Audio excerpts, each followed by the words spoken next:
Hello, friends, and welcome to another new episode of the Fight Club podcast.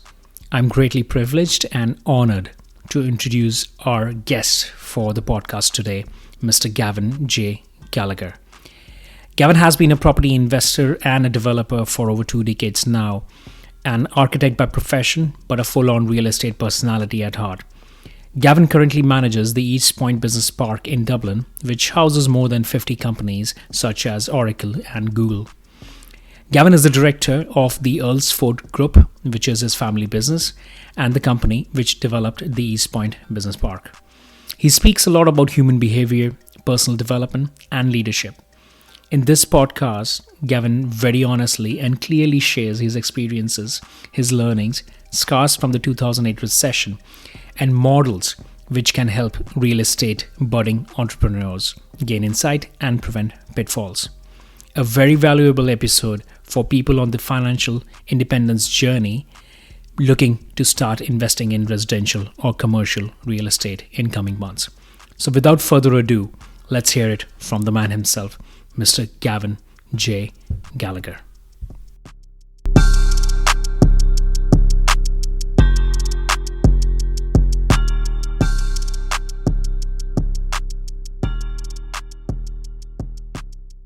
Do you want to talk about yourself, your journey, what brought you to this point, and the learnings that you have got being in real estate for last so many years and being in Ireland as well as abroad? So talk to us about your learning and something that we can get value from. Okay, well, I'll give you back a little bit of backstory. I've been in real estate for over 20 years now. I bought my first property back in 1993, and so it's quite a while back now. And but I got involved as a kind of real estate person, I suppose, around a couple of years later, probably around about 1999 or something like that. And I bought a site in the west coast of Ireland. And at the time, I was an architect, and I had started out. I had been working with a firm of architects.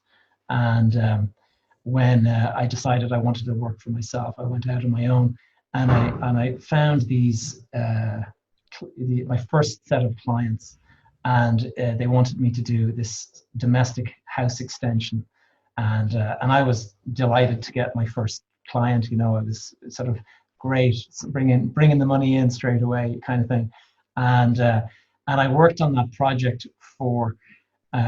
I guess about 9 months. It was 9 long, arduous months working with these guys they were nice people, but they had very particular views on the way they wanted the place to look, which is fair enough, they're clients, you know, but it turned into a thing where they had this old period house that was, you know, 200 years old, and all of the rooms were different shapes and the walls weren't straight and stuff. So it was quite a lot of work.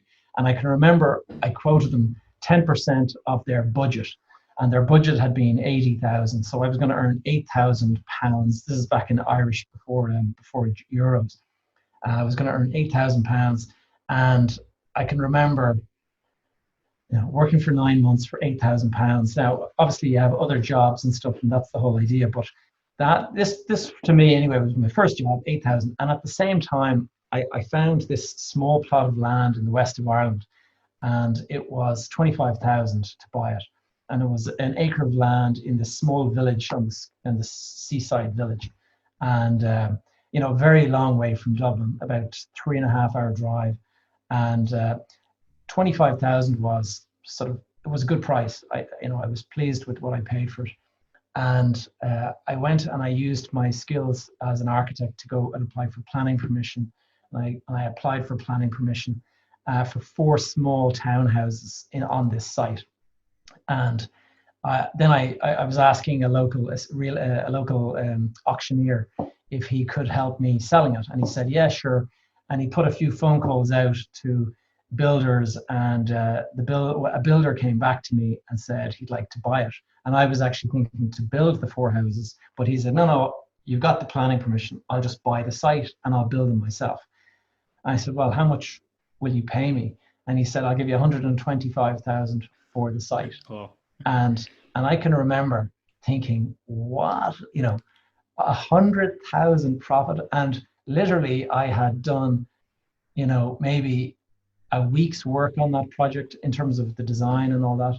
And then I submitted it, and then it's in the planning, but so it was 3 or 4 months, but it only had taken me about a week of drawing to actually get the thing ready. And so a week's work generated this €100,000 profit. And I remember thinking to myself, what am I doing working as an architect, spending months of head wrecking kind of back and forth with people that were disagreeing with me and kind of arguing over certain decisions and stuff. And I remember just thinking, right, it's real estate for me. And that was the kind of the realization, because, when you, sometimes you have this thing in your mind, kind of, it's like starting a book. Sometimes you feel like you have to finish it since you began it.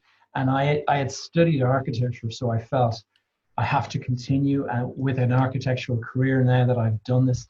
And it was the first time that I had this kind of pattern interrupt. And I decided, you know what, I'm stopping this now, and because I can see where it's going.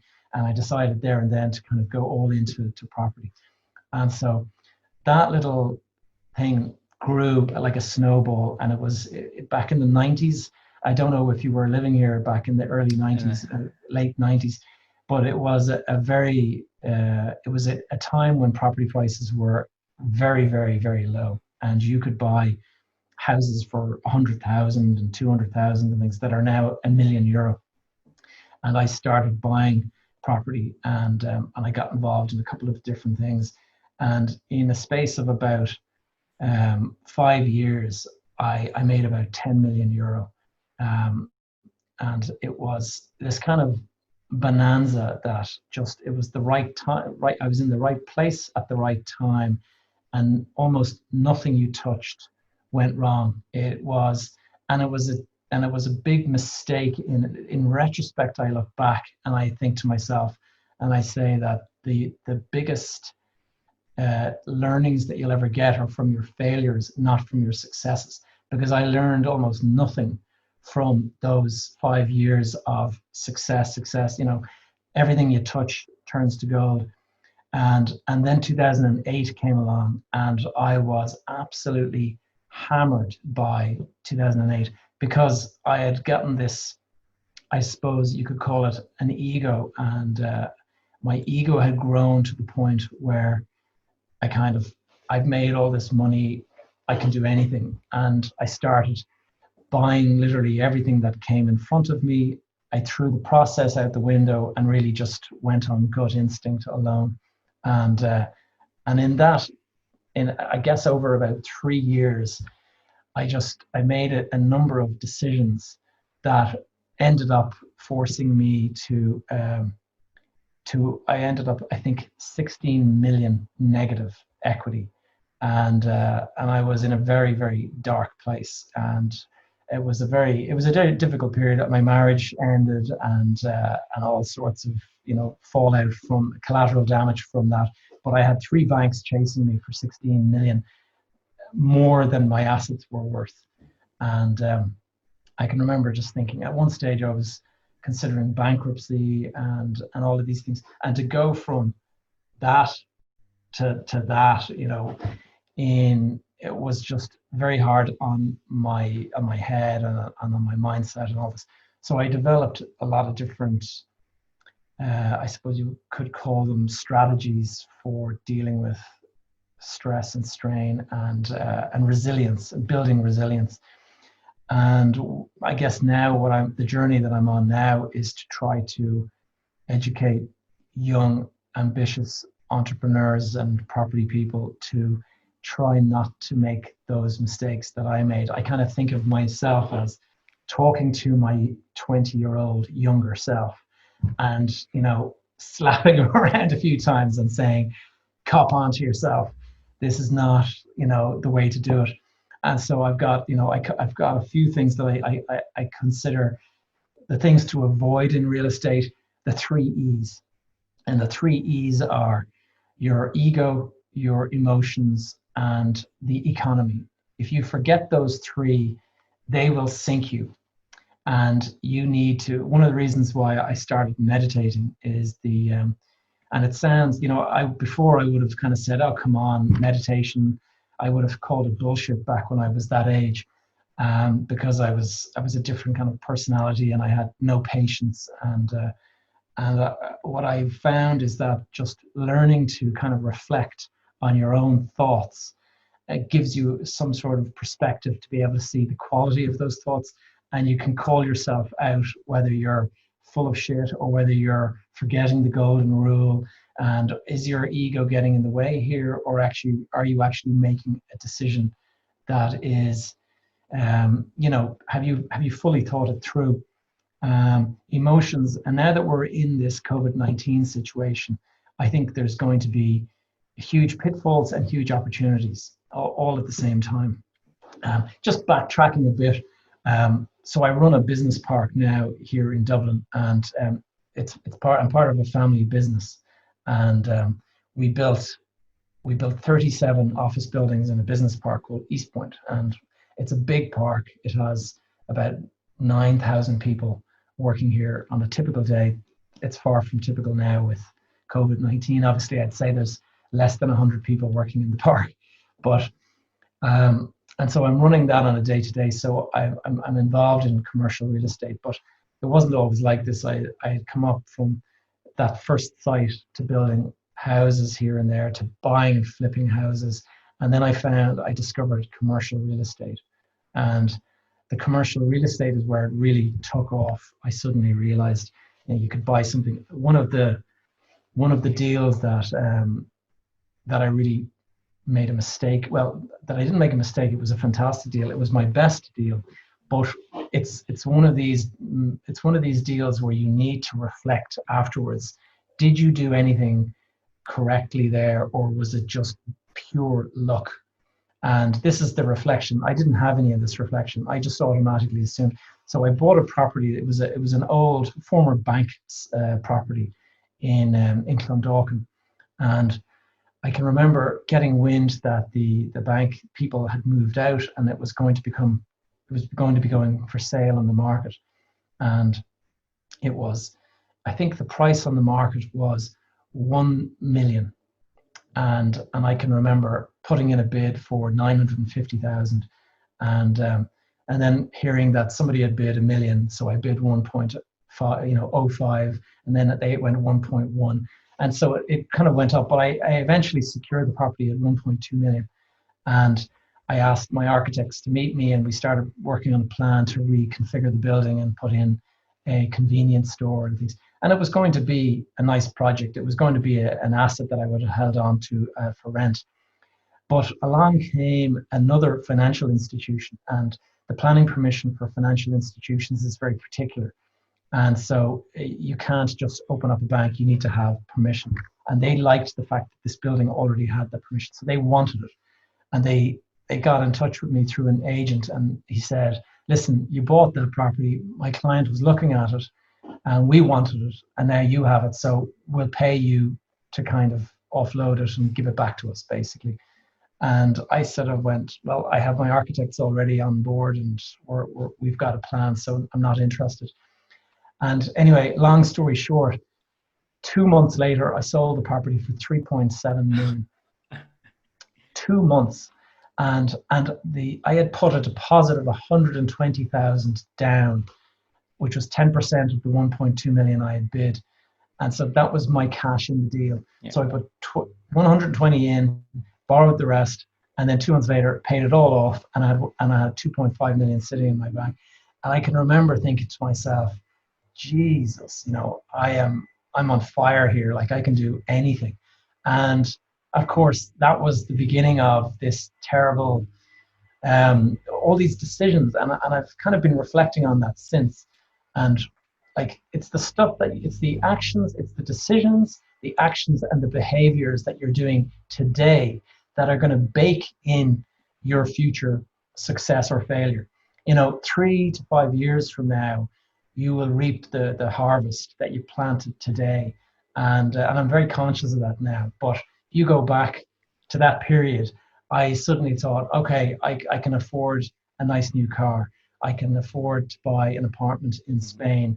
I can afford this, I can afford that. I started sort of splashing the money out, and I just got a lot of bad habits, and I started thinking that I could live this lifestyle where I was flying business class everywhere, and and of course, because of the timing of that transaction, the next few deals that I did also performed very well, and another deal did even better than that, and it kind of snowballed to this point where, by all accounts, I was highly successful and wealthy, and I had, huge passive income coming in from all these different investments, and I could afford to buy a house in Spain, and I relocated to Spain for a period of time with my family, and then the crash came, and it all went basically down because the banks were coming after me. You need to sell this property, and I had paid say 2.4 million for a property. I sold it for 800,000, and so as quickly as you can make it, you can lose it. And you had a high debt at that point of time as well? Okay, yeah. I had accumulated debt by that stage of about 40 million. And so, but like now I was selling assets to pay that down. But at one stage, my net worth was 16 million below the debt that I had. And so the banks were getting very difficult to deal with. And I needed the income coming from the properties to pay because I didn't have a salary. I had completely gone out on my own, and the income from all of that was basically feeding my lifestyle. And so suddenly I got this email one day from the bank, and they were saying the words that I'll never forget, and it was full rental sweep, or full rental cash sweep. And what it meant was every penny of rent that I was collecting from all of my properties just automatically went straight to the bank, never touched any of my bank accounts. And so overnight, I was down to pretty much zero income. And so panic stations set in, and it was an exceptionally difficult time. And a lot of, my family suffered, and I started traveling to look for work and to try to kind of rectify the damage. And so I was in Dubai, and I was in Qatar, and I was in Ghana in Africa, and I spent months abroad working on projects there, trying to bring it in, and that had the knock-on effect of damaging my marriage and a lot of things like that. So it was there's nobody to blame but myself. I could sort of say, well, it's all the fault of the global financial crash. But the reality is like those decisions and behaviors of 3 to 4 to 5 years before that, they baked in that outcome. There was no getting away from that outcome because of the behavior. So the best learning and the best advice to your listeners is I call it the 6 R's. And the 6 R's are, well, the first one is a roadmap. And to have your roadmap, what I mean by that is kind of have a vision for your future and map out where you want to go, so that you have kind of a North Star to kind of follow. Because at one stage, I would literally, friends would come to me with a deal, and I would just say, yeah, sure. And it was kind of FOMO, fear of missing out. Every time a deal came my way, I'll take it. I'll invest in that. And it was because I had no North Star. If I had been more careful about my vision and stuff, I would have said, you know what, that deal doesn't make any sense to me. All that is a trade. It's not any kind of long-term, hold or anything. And so I was kind of spraying my capital everywhere. I wasn't spending time on the process. I wasn't going through all of these things. So roadmap, have a roadmap. Second of all, restraint. Hold yourself back and really evaluate stuff, and just bear in mind the 3 R's, the 3 E's, I should say, of your ego. Is your ego getting in the way here? Are you allowing past successes to kind of like shape your view on how the deal could, what if the economy, look at COVID-19, nobody saw this coming. If you go back to December, we were all expecting 2020 to be this amazing year. We're all going to blast forward, and look at us all, only coming out of lockdown now, and we're entering June next week. So roadmap, restraint, And obviously resilience then. Once you realize that this is a difficult game, it's a cyclical game, you will have moments when you're at the top and you'll have moments when you're at the bottom. It's not, it cannot be avoided. The market is just cyclical. That's the way it is. So you might be going up, up, up, up, up, but never forget there's going to be a period, you don't know when, but that it'll all come back down again. And so when you're doing your deals, make sure you're bearing that in mind. Make sure that, okay, if the market is to tank in 6 months from a completely unexpected thing, how am I looking, and just, I mean, obviously you have to take risks to accumulate any kind of wealth, but to take calculated risks and to be conscious of the potential outcomes, and don't just assume that because you've done so many great deals in the past that it's just guaranteed into the future. Every single trade you do is potentially the one that's going to take you down, and therefore if you bear that in mind, I think you will be far more cautious and careful. And as Warren Buffett says, when be greedy when others are fearful, and be fearful when others are greedy. And look around and use that meditation and to get yourself some perspective, and think to yourself, am I really this successful, or have I been lucky in that particular deal? And in this particular deal that I'm looking at, is the market getting frothy, or do I have another 3 years? Where on that cycle am I? And these are just part of. So that's what I call the 6 oars. There's 3 of them in the inner game, which is all up there, and then there's the ones on the outer side. And the outer side is, the first one is reserves. Always have cash put aside for either the rainy day or for the downturn. And what you don't want to be is in a situation where this downturn arrives and you find that you have got no cash at all. First of all, it's going to put you in this scarcity mindset. You're going to be worried about, where's the next buck going to come from? And also, when prices start to fall, if we get into a distressed market situation, you can't take advantage. When I was at my worst during the last crash, I think it was around about 2011 or 12, I could have bought buildings for pennies on the pound. And I remember seeing a big office building for sale, and the yield it was acquired by a German fund or something was 22.6%. So these guys will literally repay themselves in under 5 years. And I can remember thinking, my God, like if you only had the cash put aside for that. But of course, my cash, as soon as it hit my bank account, straight out into the next deal, and you'd never have it sitting in your bank account for more than a couple of weeks, and then it was spent again, And I was just thinking to myself, God, if only I had just been a little bit more, if I used the restraint and stuff. So your reserves are key to this game. Next thing is relationships. You have got the ability to know about deals that are coming in the future, and to be able to work with investors and to work with banks. It's all down to your relationships. And so you have got to really work on those relationships, and always look at it from a point of trying to help somebody else. I mean, I have tenants here now in this business park that I'm looking after. There's about 50 different tenants. And I know that when I get a call from somebody with a problem, I don't get defensive and try to kind of, push the excuse on somebody else, or, oh, that's not my problem. I try to be as helpful as possible to everybody. And it's really stood to me. I've got them all, saying, Gavin, is there any chance you could come over and we could have a chat? And it's great, because then they tell you their plans, and they tell you what they're thinking of doing, and they tell you what the business is, is it growing or is it shrinking?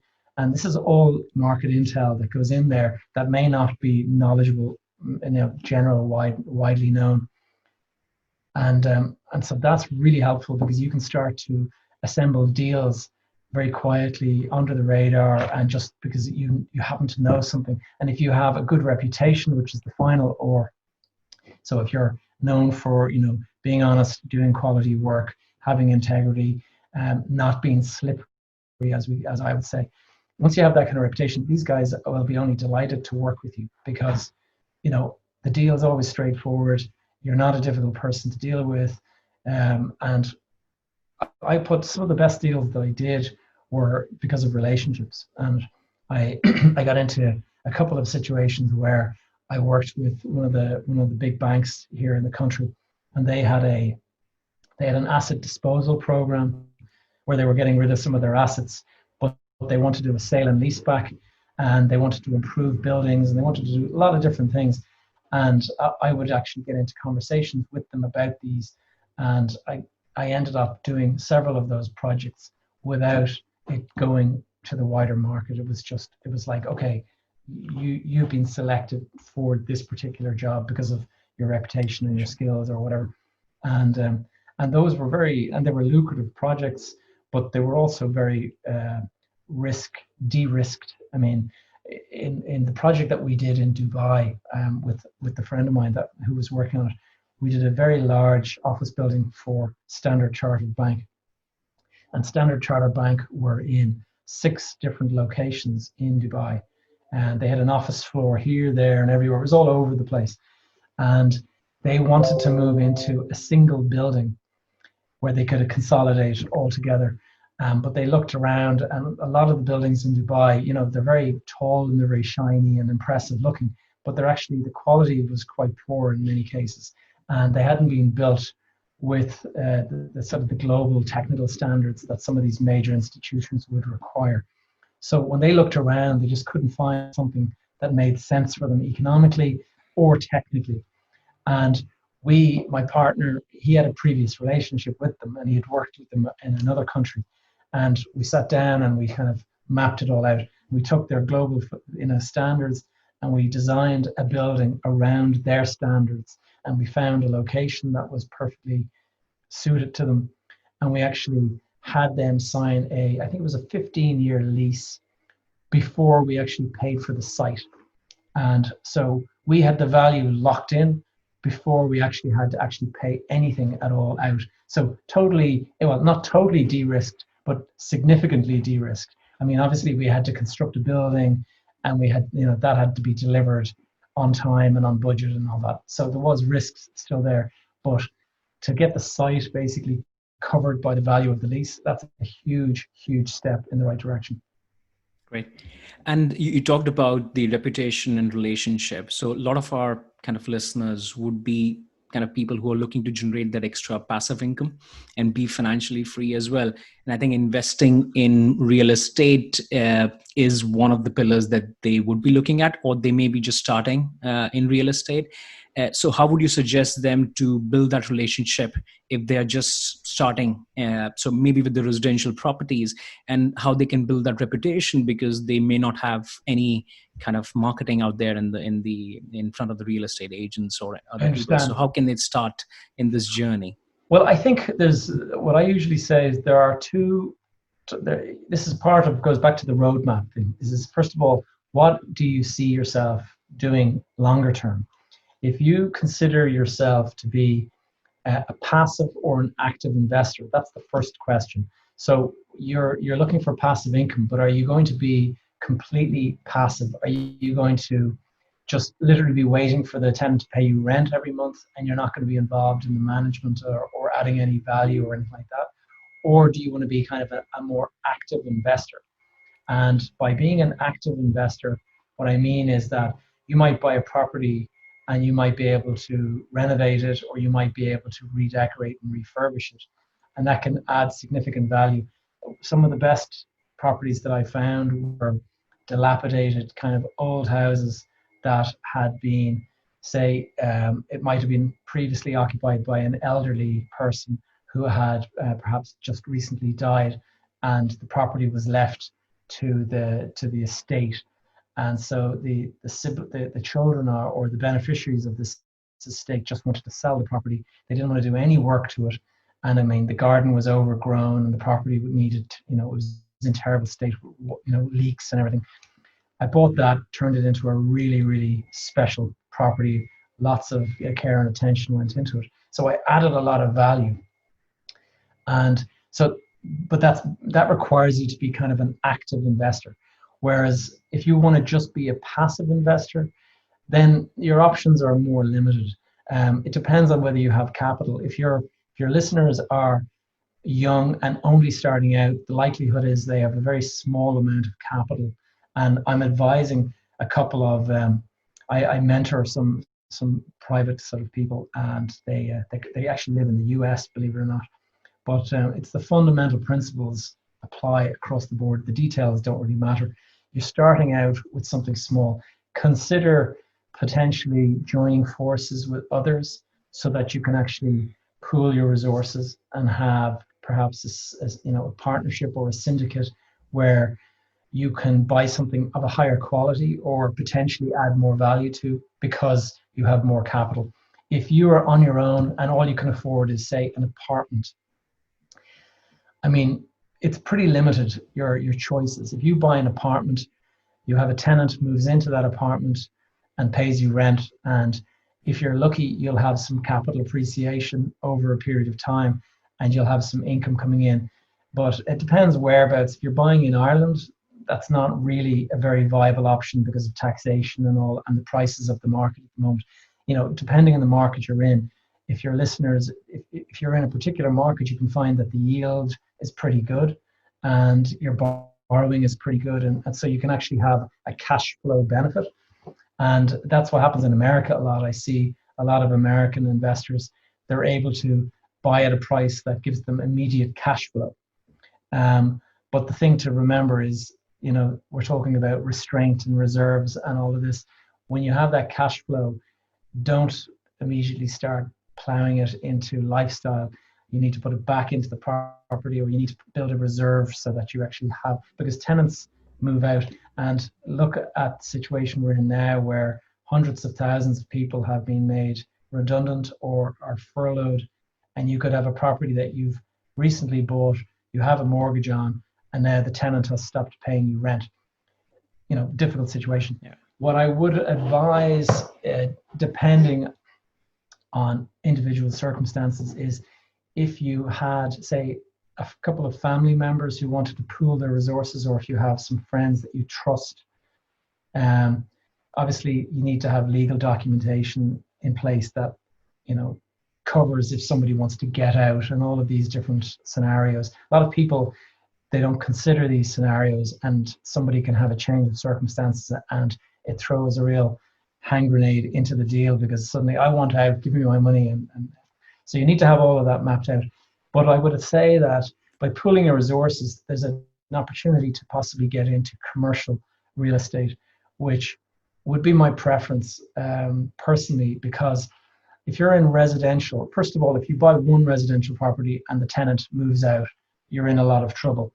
If you had like us as a family business now, we have obviously significant resources, and we can buy larger properties and things like that. Rather than buying an office building, we would consider buying an apartment building with maybe 60 or 100 apartments in it. The reason you do that is because you've got the diversification of the income. You have 60 apartments. The likelihood that 60 people will be made redundant at the same time is pretty slim. So you will always have that extra income from the others. So the income from the ones that are working still will allow you to maintain operations at least.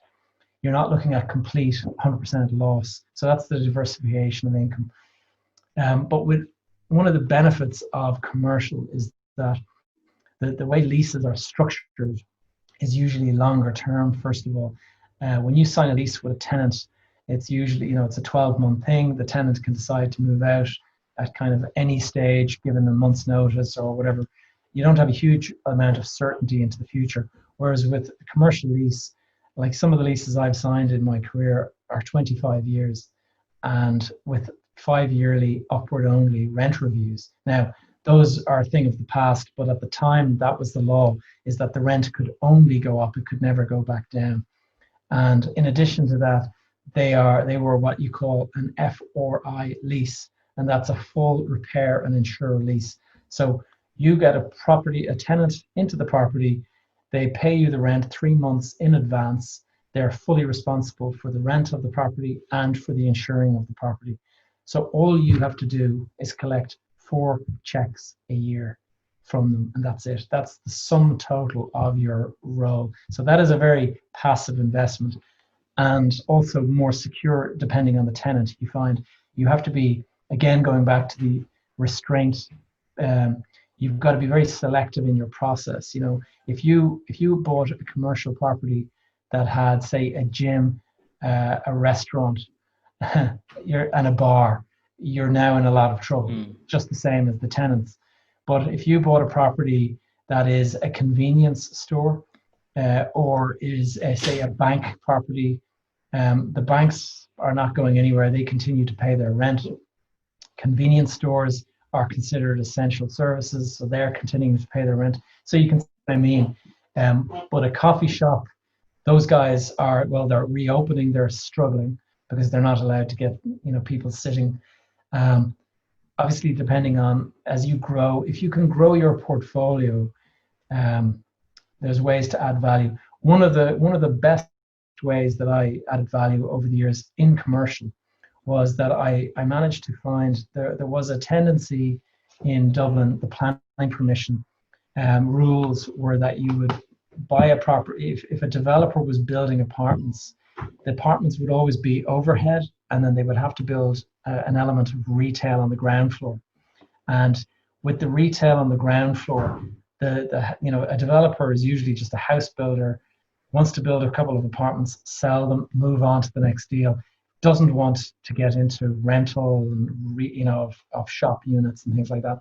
So on multiple occasions, I found that there was a big unit on the ground floor that could be bought cheaply.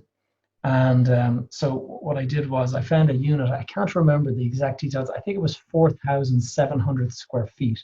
So it was a big, big, big unit. It's the kind of unit that like a carpet showroom would go into. And a carpet showroom would maybe pay you £7 a foot or something like that at the time. I'm using the prices at the time, or maybe €10 a foot at the most. And so what I did is I went in for planning permission to subdivide that unit into 3 smaller units. And those 3 smaller units, I had to put in separate water connection, I had to put in separate sewage connection, and a separate power supply. But once that was done, which was pretty easy to do, I put them out there on the market. And first of all, I decided to lease them up. And what I did was I found that there was a pizza delivery, like Domino's or one of those kind of places. They went into one of the units. Then a Paddy Power bookmaker type operation went into one of the units. And the final unit was an off-license business. So they sold liquor or whatever. And that deal netted me, I mean, I can remember each of those tenants paid me about €40 a foot instead of the 7 to 10 that the builder would have got if he had rented it as one big space. And so he sold it based on a valuation of 7 to 10. But because I had subdivided and got 40 or 35 to 40, I was able to sell it for 3 to 4 times what I had paid for it. And on top of that, it was a rented unit. So it was an income stream. So I put it up for sale, and investors came along and bought these things. And I think I made a profit of about 2 million or something like that on that deal. And I had only paid maybe 700,000 for that property. So it was another bonanza deal. But that one wasn't so easy as flipping it after just 2 months. That took about a year and maybe a year and a half of work. But at the end of it, I had the choice. I could either sell for this big profit and pay tax. You have to obviously pay capital gains tax. Or I could have retained the units for an investment property. And I would have had, I can't remember the numbers, but probably like 150,000 a year of passive income coming into me. And I can remember thinking one or the other, I mean, both were attractive. But I can remember thinking, I don't know how this off license is going to do, and I don't know how the Domino's pizza is going to do. So I let somebody else deal with that. So I sold it. And funnily enough, I drove by there, last year, and I purposely went out of my way to see the property, to see how it's doing. and 2 of the 3 units were boarded up, and so they weren't working anymore. And so those investors paid me top dollar, and now have something that basically isn't paying them the income. So big mistake for them, big reward for me. And that's what I mean about this business. You have to be so careful. Like, the money is always moving, and it's moving from one party to the next. And whether it stays with you or moves to another is all down to your behavior, your decisions, and your actions today. And it's baked in then. Whatever you do today, you've baked in the future outcome. You don't have a choice. Later on, there's no fixing it. So you really have to bear that in mind. And that's one of the strongest recommendations. I have gone through, a real crucible. And, I went through dark moments when I couldn't see myself out of this situation. At one point, I remember meeting a friend from school and saying, I can't even see myself being able to afford to put my kids into the same school that I had gone to. And it was really dark, and that was a tough moment. But I had the fallback of, my family are in this business. So I was able to go back to them. Despite my difficult situation, I was able to go back and get a job back working with them, and rebuild from there.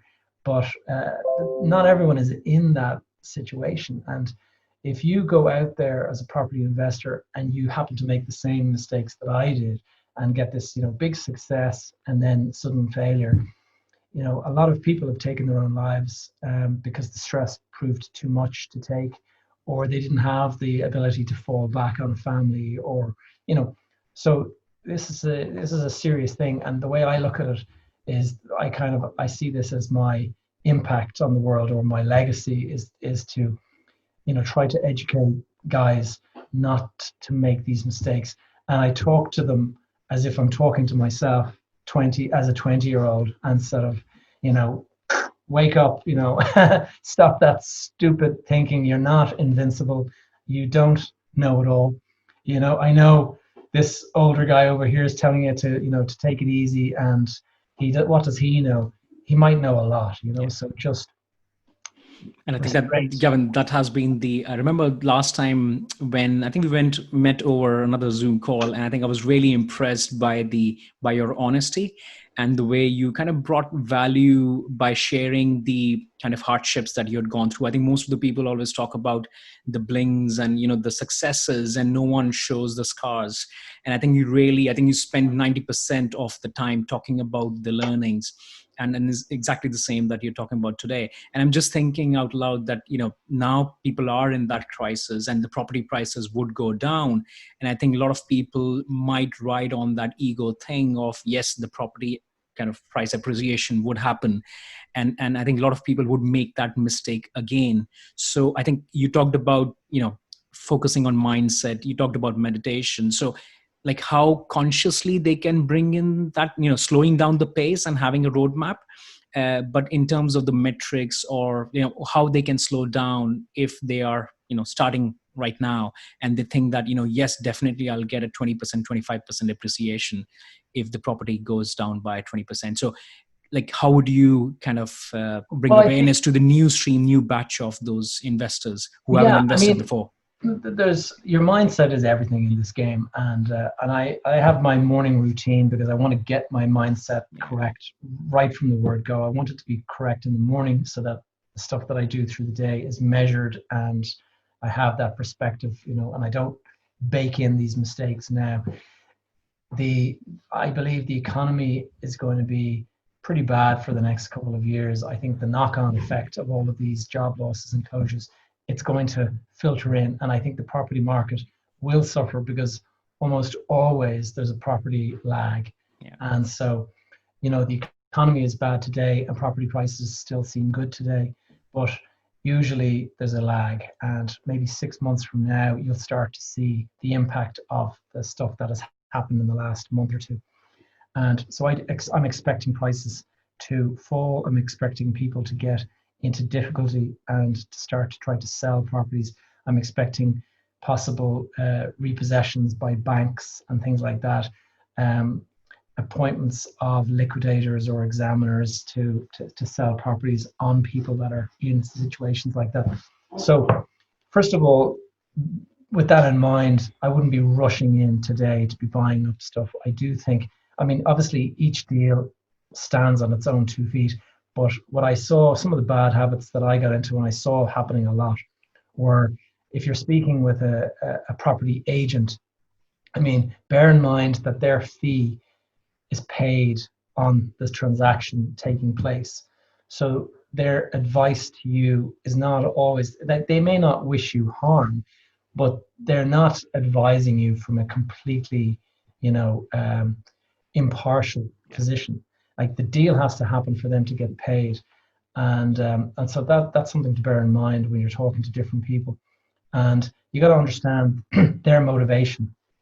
And when you're talking to a buyer who's trying to sell, you have to figure out, is this guy still tied up emotionally, and is his ego still wrapped up in this property? You could find a property that is for sale that you'd like to buy, but the guy has not yet accepted that we're in a difficult situation, and he will hold on to that price that he sort of believes that he made. Um, if you've bought a property at 100,000 and during the course of the boom it went up to 200,000, you start to think that you've made 100,000. And if you offer this guy 150,000, that means that he hasn't made 100,000, he's only made 50. And a lot of people take time to register that reality.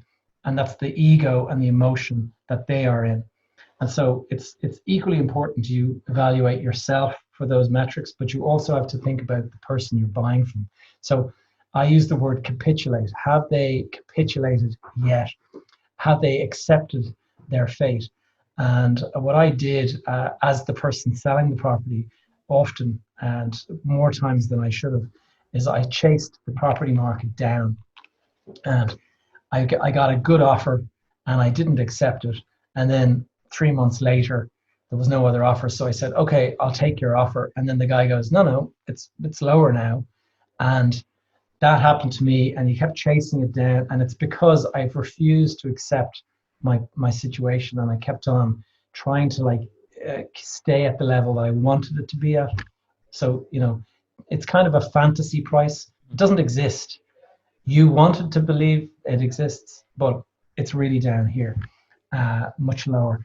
And so that capitulation is important. If somebody hasn't capitulated, you're banging your head against a wall trying to convince them otherwise. So, go out into the market, look at lots of different deals. You might have to look at 100 properties to choose one. And that's it. So it's not a time to be lazy. It's a time to be super active, super busy, look at everything, but evaluate it, and evaluate it looking at the different metrics. Is the tenant secure? Is there a chance this person, if it's a residential property, is there a chance this person will lose their job? Is there a chance that this person could get sick and you actually end up in the same situation, even if they're in there's a lot of things like that. With commercial tenants, is the business secure, or is it, likely to have to shut down? Those are the things that we immediately are thinking about, but also the financial strength of a tenant. We would look in this business park, we would evaluate tenants very carefully, because you'll have a guy coming along and I'll pay you that rent, no problem. And then you have a look at his balance sheet and you'll find that the guy is heavily in debt, and if he stops paying you rent, there's no value for you to extract from him if you have to take him to court or anything. So you have to create a process that is carefully methodical, and you go through it and you don't skip any steps, and you look at each one. And it's the same with, the bank will often force you to do this anyway. So there's no point sort of short circuiting this, because when you go and try to raise money from a bank, they'll just ask you for all of this very same stuff.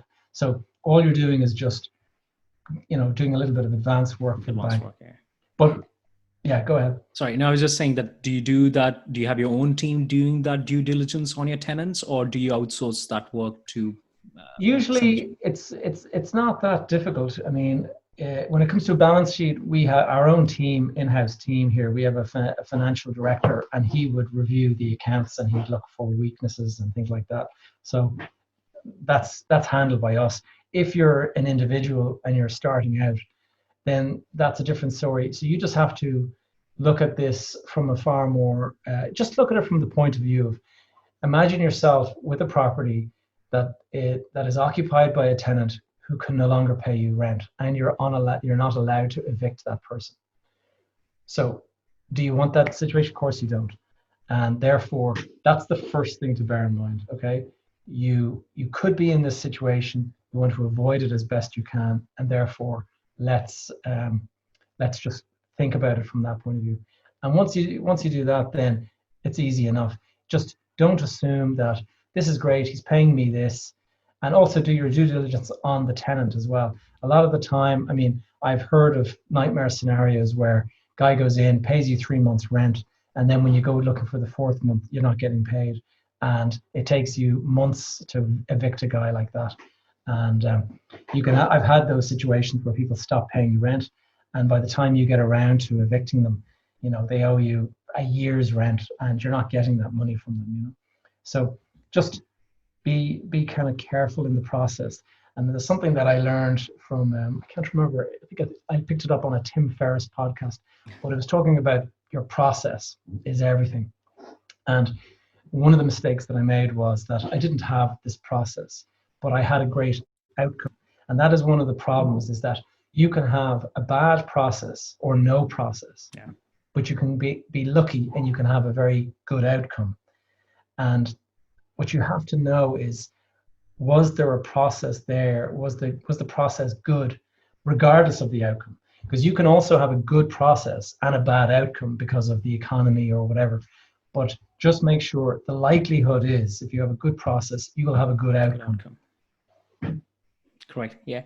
So I think that the next question, which is a really good segue, is I was going through your blog and the website, and I think in one of the sections, which was really interesting for me, was I think you call it the Now page. Oh, and yes. You have listed, I think because you were talking about Tim Ferriss, and I think a lot of our listeners would be listening to Tim Ferriss podcast as well. And I think one of the podcasts that you listen to, I think that kind of influenced you to have that section on Now page. And I think you listed 10 kind of areas, and you pick 3 or 4 to focus on next quarter. So do you want to talk about that, and what is your focus for the current quarter that you are in? I believe that fitness is one of them. Yeah. Well, you know what? Yeah. It's funny. I have what I call my non-negotiables, and you would know we share a connection who talks about this, and fitness is one of my non-negotiables. It doesn't matter what's happening, I'm not letting my fitness slip, and it goes back to my father dying prematurely. My dad died at 45 when I was in my 20s, and I had to kind of get involved in the family business because of that. But 45 is a terrible age. I've actually passed him now in my own age, and so it's kind of an unusual point to outlive your dad's age, and so that makes me very health conscious. In terms of my current goals, I've got a number of projects on the go at all times, but really where I'm focused on at the moment is my own podcast. I'm driving that a lot, and also my YouTube channel. So this talk that we're having here, I do these kind of mindset kind of talks on my podcast, which is called Behind the Facade. Behind the Facade. I don't know, you can maybe put a link in your notes. Yeah, we'll put a link and in the show notes as well. Yeah. And then I love making video, and my videos, it's something that I've been doing since I was a teenager, actually. I had a video camera as a teenager, and I used to just make these great fun videos, and it stuck with me. And so I actually enjoy uploading videos to YouTube. And what I've decided is that I want to do more of this value add to people's lives, people in the property business. So I talk about the mental game and things like that, but I also talk about innovation and impact and all of that kind of thing. So my tagline that I kind of go by is real estate, investment, innovation, impact. And those are the three areas that I kind of try to focus on. So at the moment, my priorities are to get more of that content out there, because it's time consuming to put it together. But once it's out there, it's kind of a permanent fixture out there. And like you're saying about my now page, that now page, that's just something that you can look back on in a year or two's time, and it'll be there. And I'm actually in the process of writing another one now, bringing people up to speed for the 6 month mark of the year.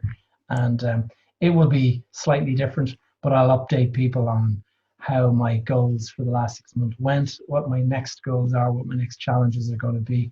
And it's just a way of kind of also keeping me focused on my priorities and things of that nature. Great, yeah. And so we'll put I think that the Instagram handle, you're on Twitter as well? Yeah, I'm on Gavin J. Gallagher, J for my grandfather James. So it's Gavin J. Gallagher. That's my handle for pretty much everything. And if you're searching for me, you'll find me there. But my YouTube channel is called Prop Tech TV, all one word, Prop Tech for property technology, and Prop Tech TV. And then obviously, you'll put the link for Behind the Facade, the podcast. Yeah. And our test for TikTok as well. Yeah. Probably will release that in the future. That would be a good one, actually. Yeah. Oh, you have one under your belt, which is viral. So yeah, it's interesting to get a viral hit, I have to say. And I actually had a viral hit over on LinkedIn as well. And I posted a video about a year ago now, and whatever it was about this video, it wasn't even my own video. It was something that I uploaded, and it just went crazy viral. 168,000 views in 1 week or something like that. So it on LinkedIn. On LinkedIn, and thousands and thousands of comments and views and likes and all this. And I can remember, because you pick up your phone and there's the little red notification tag, and I remember seeing like 64, trying to answer, because obviously when you're in this kind of business of trying to connect with people, you're supposed to engage with every comment made and things. Yeah. And I just found it like, whoa, this is too much. I'm finding it hard to kind of keep up with the comments at this stage. And so you talked about your podcasts, and so you're present in different channels as well. Like, who is the audience for your podcast? Is it the commercial or kind of investors in the medium scale in the business, or who are starting up, or does it matter which kind of side of the I would say that these are universal truths that I'm sort of talking about. So I think it's actually for everyone. But the reality is, I would say, is that it's the younger people who probably benefit most from it. Because if you have any kind of career behind you, then you will have learned a lot of these lessons yourself anyway. So I guess I see quite a few parallels with, say, the likes of Gary Vee or somebody like that. Because Gary Vee works for the huge big corporates out there. He has VaynerMedia that deals with Coca-Cola and Volvo and all these big firms doing their social media. But then he talks to the young entrepreneurial audience, and it's similar parallels with me, because I'm dealing with Oracle on a daily basis. I deal with Google and Enterprise Ireland and Deutsche Bank, and there's 50 different multinational tenants in this business park. So every day I'm dealing with major corporates and all of their issues around workplace and things like that. And so some of my content is aimed at that audience, but I would say the vast bulk of it that I'm doing is aimed at a kind of more general property investor audience. And because it's teaching people the basics and the universal kind of stuff, then I think it's probably a younger, sort of more ambitious, entrepreneurial kind of mindset that wants to kind of get into the real estate game and wants to, it would be great. I would love to see people getting in and having some of the success I had, but without baking in those mistakes, and make a couple of million, but put it aside and diversify and be smart and realize that it can all come to an end like that. And if you keep that in mind, it keeps you kind of, as Andy Grove from Intel said, only the paranoid survive. And if you're paranoid that this could all end at any moment, that will keep you very sharp and very careful, and you'll be much more methodical. Whereas if you kind of if you let ego get in the way, you start to believe that it doesn't matter what I put my money into, it will always work. That's just going to end up giving you a lot of pain in the future. Absolutely brilliant. So I know you're short of time as well. Well, if So you've got any more, I can overrun if you want, but I otherwise, think it's just the last question before we wind up. So one of the sections that I had was to ask our guests about kind of recommendations on the top 3 podcasts that they're listening to or that they would recommend to the audience, and top 3 books. So okay. we start with the podcast. I think one is Behind the Facade. That's your Well, my own one, yeah, of course, yeah. yeah. But I consume a lot of podcasts. And when I'm running, I'm listening to a podcast. When I'm to the office, I'm listening to a podcast. So it's something that's always on in my car. I don't listen to radio at all any longer. And the 3 that I would recommend, first of all, I'm always listening to a podcast called Pivot, and it's you'll find it just Pivot. It's a girl called Cara Swisher, who is, I think she works for the New York Times or something, and there's a guy called Scott Galloway who's a professor at Stern University, and there's a great chemistry between them, but they talk about business and technology, and they're just it's a fantastic podcast, just in terms of what's going on out there, and also they're just the chemistry between them is fantastic. So I really enjoy that. That's twice a week they're out. Then the other podcast I like is there's a chap called Mike Dillard, and that's Dillard. Mike is an online entrepreneur based in Austin, Texas, in America, and he puts out a weekly podcast. And when he started doing it, it was called Self-Made Man, but he's since repurposed it to the Mike Dillard podcast. But he talks about just online business and how to become an online entrepreneur, and that's something that I'm kind of slowly transitioning from 100% real estate focus to more of a kind of an online, to try to diversify, because I've had that problem before where I'm 100% in one area, and I'm trying to sort of diversify my income and my assets. And so he is a fantastic interviewer, and he gets some really good guys on that give a lot of value on all of those sort of hacks and how to do it. And the last one then is Always Free, which is a friend of mine called Jason Greystone, and he talks about financial freedom and financial independence. And he's a friend of mine, but he's actually very good at podcasting, and he's done good.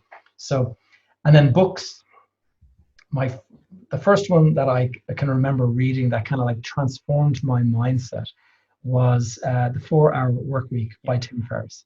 And I can remember reading that like way back in 2008 or something like that, and just being like, wow, it blew my mind, the thoughts. And I found myself questioning, sitting in traffic, driving home every day. And I remember thinking like, God, if I don't do something about this, in 20 years time, I'll be driving the same road again and again. So that was one of the things that he really influenced me. And then the second was a different style altogether, but also in that whole personal development kind of space. But Robin Sharma, and I like his first one, The Monk Who Sold His Ferrari. That's a nice book, and it's a good book for kind of getting some perspective. And but it's a much more gentle kind of storytelling approach, as opposed to Tim Ferriss, which is like smash you in the face.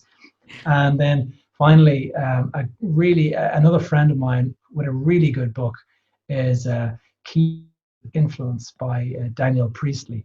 And I had the privilege of joining Daniel's accelerator last year, and called the KPI Accelerator. And it's a fantastic thing to do. But the book spells out all of his process on finding how to make yourself a key person of influence in your specific niche or industry. And that's a really good book, very, very valuable book. I get a huge amount of value from it. I think excellent choices. And I think those are really nice, I think, podcasts as well as the books.